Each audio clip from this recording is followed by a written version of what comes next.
Assalamualaikum warahmatullahi wabarakatuh. Banyak sekali pertanyaan jamaah, Ustadz kasih kami channel untuk kajian anak-anak muda. Di antara anak muda berasal dari Aceh, luar biasa, channelnya Maulizul Akbar Nak. Tonton, subscribe, like, share, komen. Assalamualaikum warahmatullahi wabarakatuh.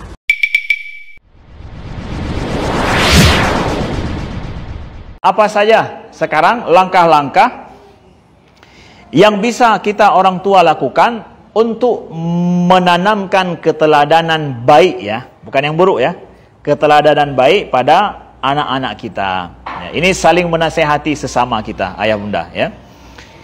Yang pertama adalah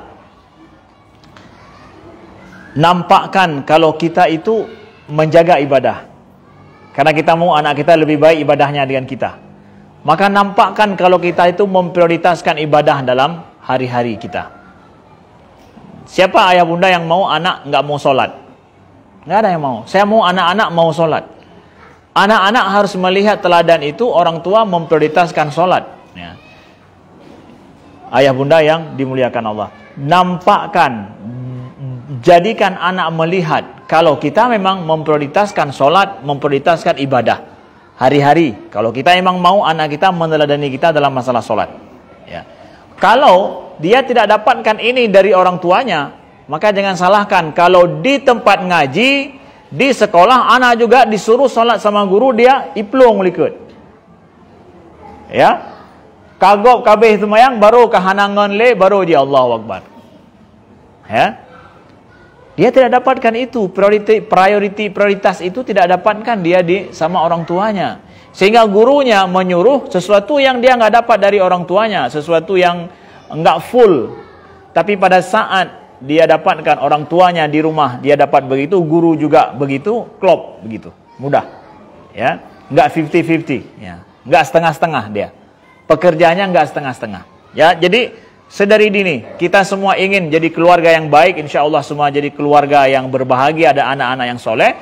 Sedari dini nampakkan kita prioritas ibadah dalam keluarga kita, dan anak melihat itu dari kedua orang tuanya. Selanjutnya adalah ayah bunda teguh dalam kejujuran, ya, teguh dalam kejujuran. Jujur itu harus kita jaga betul-betul, ya.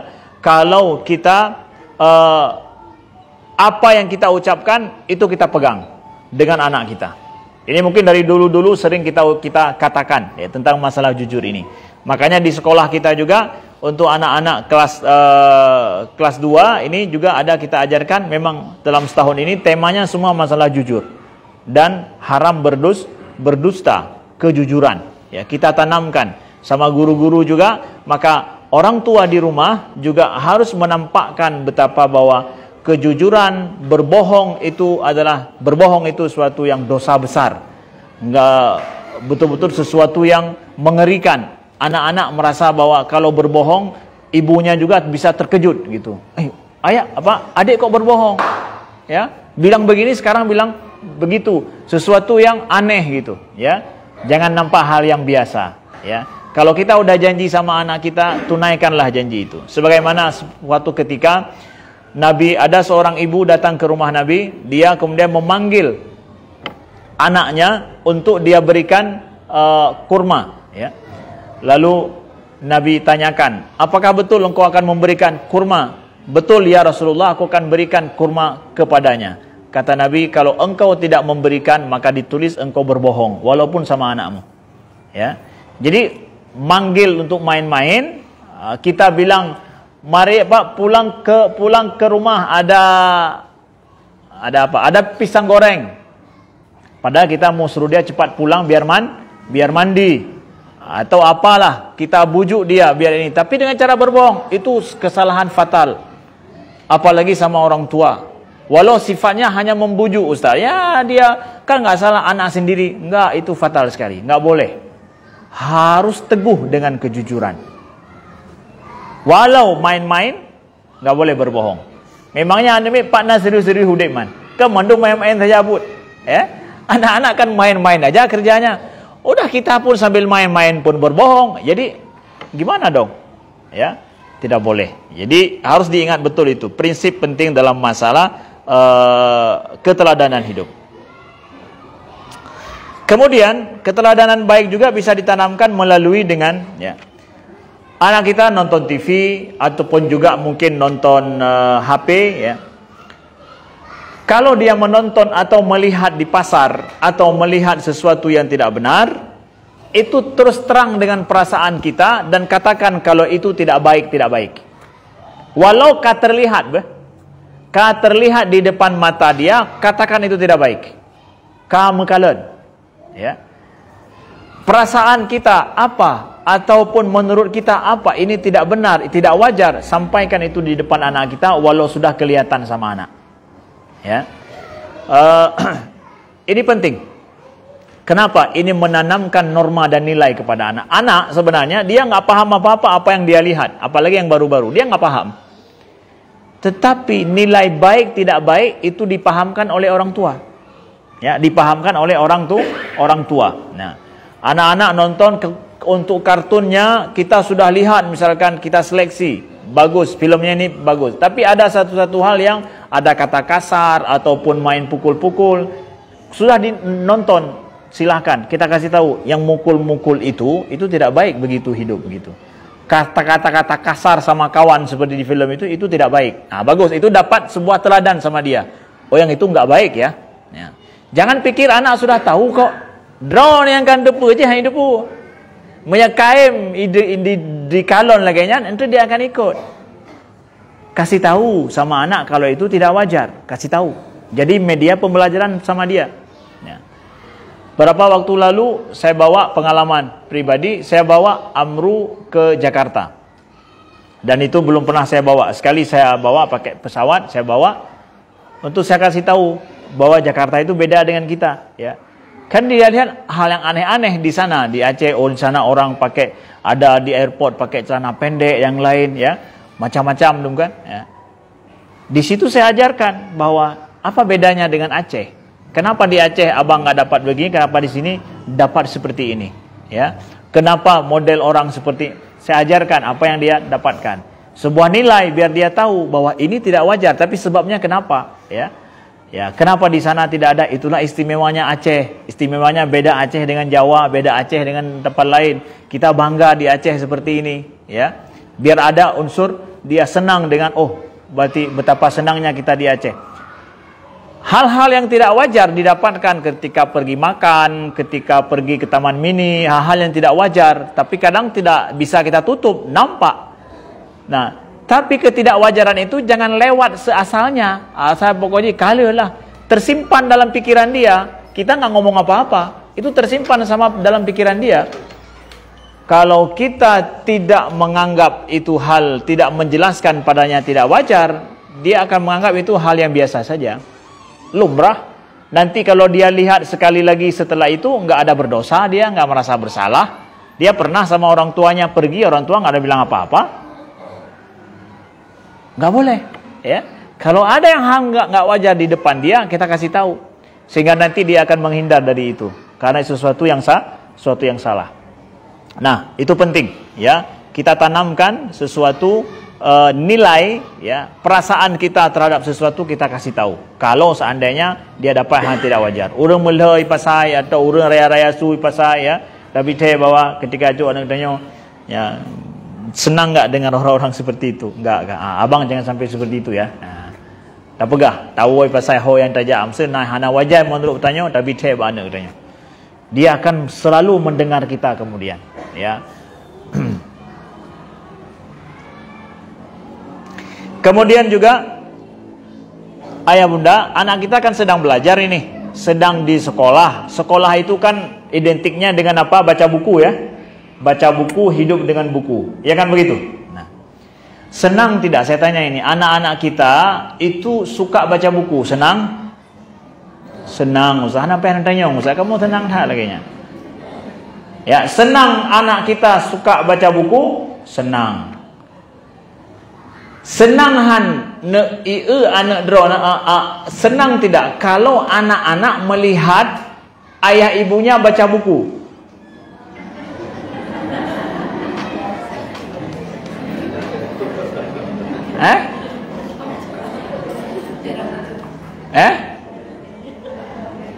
Kita senang sekali melihat anak kita minta dibeliin buku, baca buku, hidup bangun dia baca buku ya. Tapi kita tanya juga, senang nggak lihat ayah dan ibu, ayah dan umi baca buku sama anak-anak kita? Kira-kira jawabannya apa? Sama kayak kita juga. Senang nggak mereka ya lihat ayah dan uminya baca buku? Nah, ayah bunda, keteladanan yang baik, anak kita sedang bergumul dengan buku. Kita juga nampakkan ada pegang baca buku. Dan itu yang menjadikan anak-anak kita nggak suka baca buku, kecuali hanya di sekolah saja. Gara-gara itu, dia nggak dapati orang tuanya mutiga dalu galan ya lu gemai buku. Ya, nggak pernah saya lihat ayah saya dan umi pegang baca buku.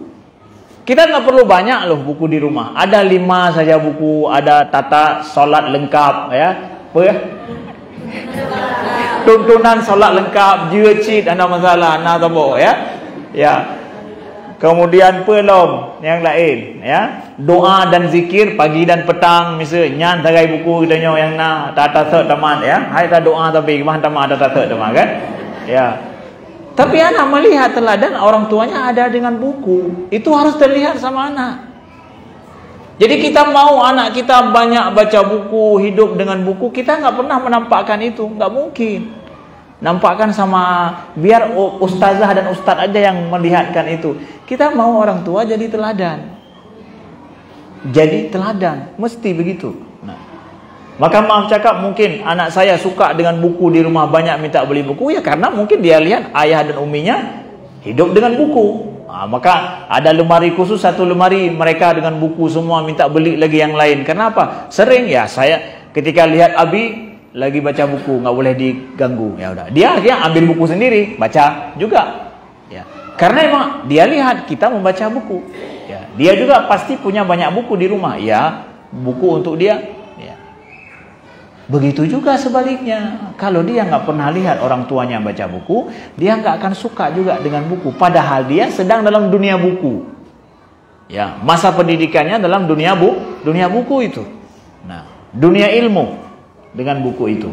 Nah, jadi walaupun tuntunan telah lengkap, ya, buduh 3 go ada buduh 3 demikian, ya, yan ban.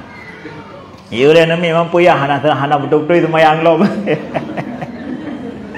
Ya.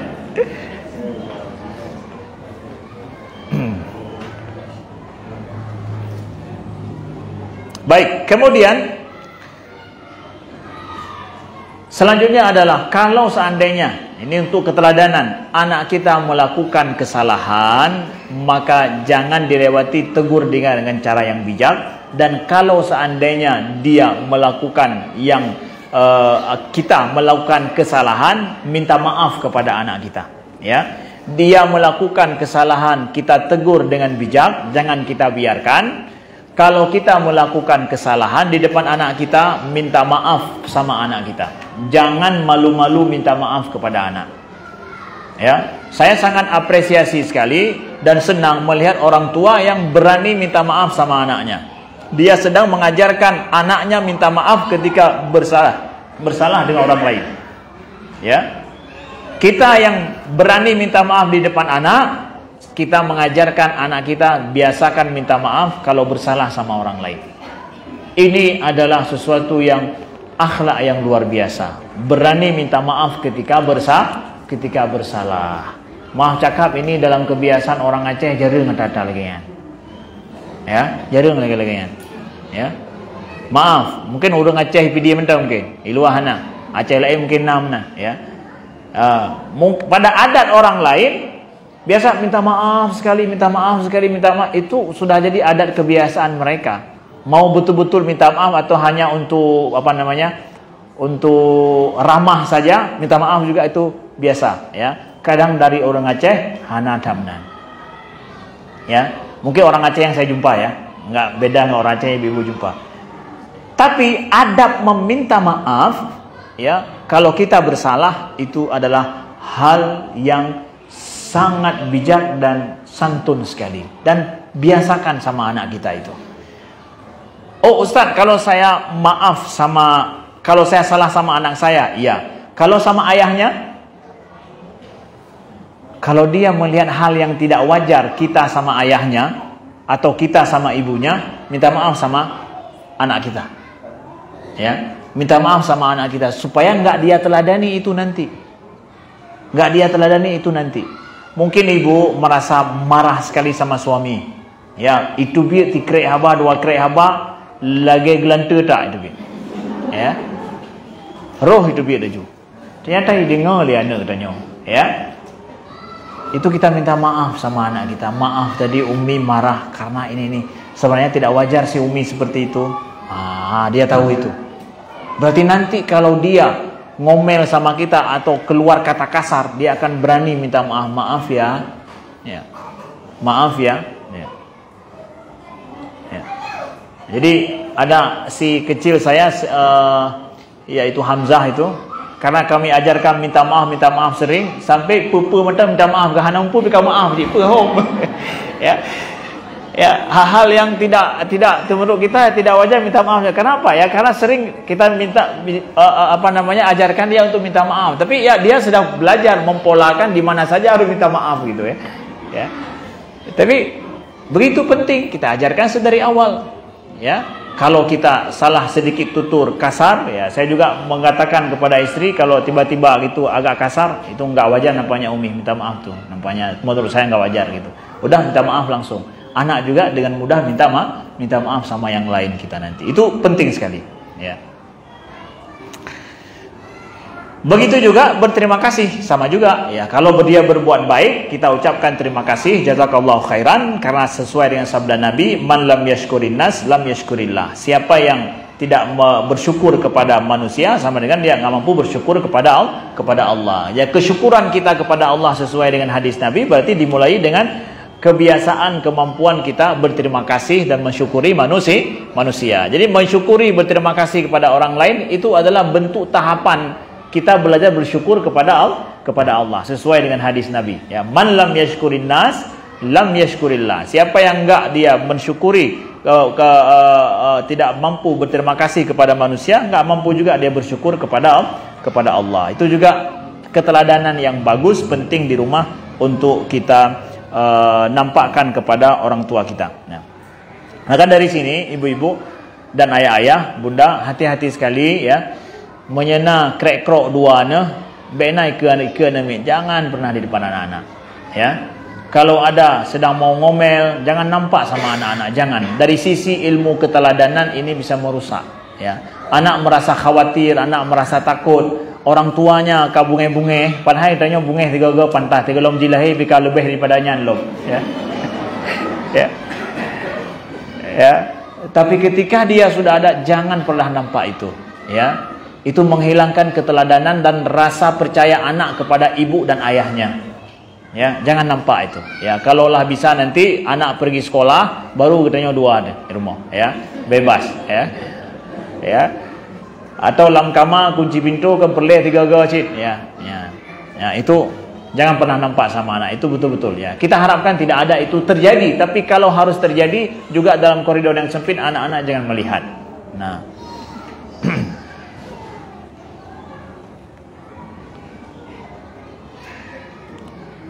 Nah. Begitu juga perlu kita jelaskan sedikit adalah kalau ada sikap kita yang tidak wajar di luar sama orang, nanti jelaskan sama anak kita kenapa tidak wajar. Ya, harus kita jelaskan demi kita itu jadi teladan bagi anak. Karena ini posisinya kita harus jadi teladan pada anak ya. Kalau ada hal yang tidak wajar kita bersikap di luar, jelaskan kepada anak kita kalau dia melihat itu. Ya. Saya pernah berantem sekali dengan preman di Mesir. Saya bawa Amru itu ketika dia masih di Mesir, ketika saya antar dia TK ya. Kita kan naik bajaj ya, yang 3 roda itu ya. Kemudian sampai saya bilang sama sopirnya, ini kan dia setel musiknya besar. Musiknya juga sangat riuh sekali, besar. Kan itu kebiasaan orang Mesir yang anak-anak muda Mesir yang bandel-bandel gitu ya. Tapi karena saya harus naik itu, nggak ada yang lain, tiba-tiba ya udah naik ya. Di tengah jalan saya suruh untuk kecilin sedikit karena anak-anak nggak biasa dengan lagu seperti ini, saya bilang. Ya. Dia bilang bahwa kamu suka naik, kalau nggak turun di sini. Di tengah jalan dia bilang gitu. Ya. Ya. Nah, kemudian udah saya diam aja. Nah, ketika sampai di tempat, kemudian turun. Ketika turun, ongkosnya sudah biasa, bahasa kita adalah 5.000. Dia bilang 20.000 harus bayar. Ya. Saya bilang, ini tidak wajar.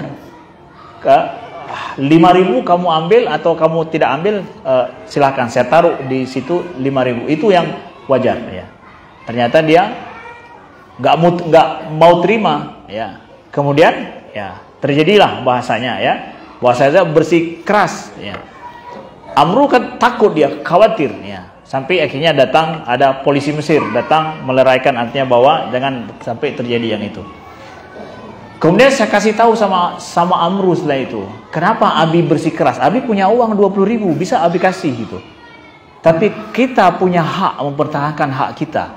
Hal yang tidak wajar seperti ini akan terjadi sama orang lain lagi.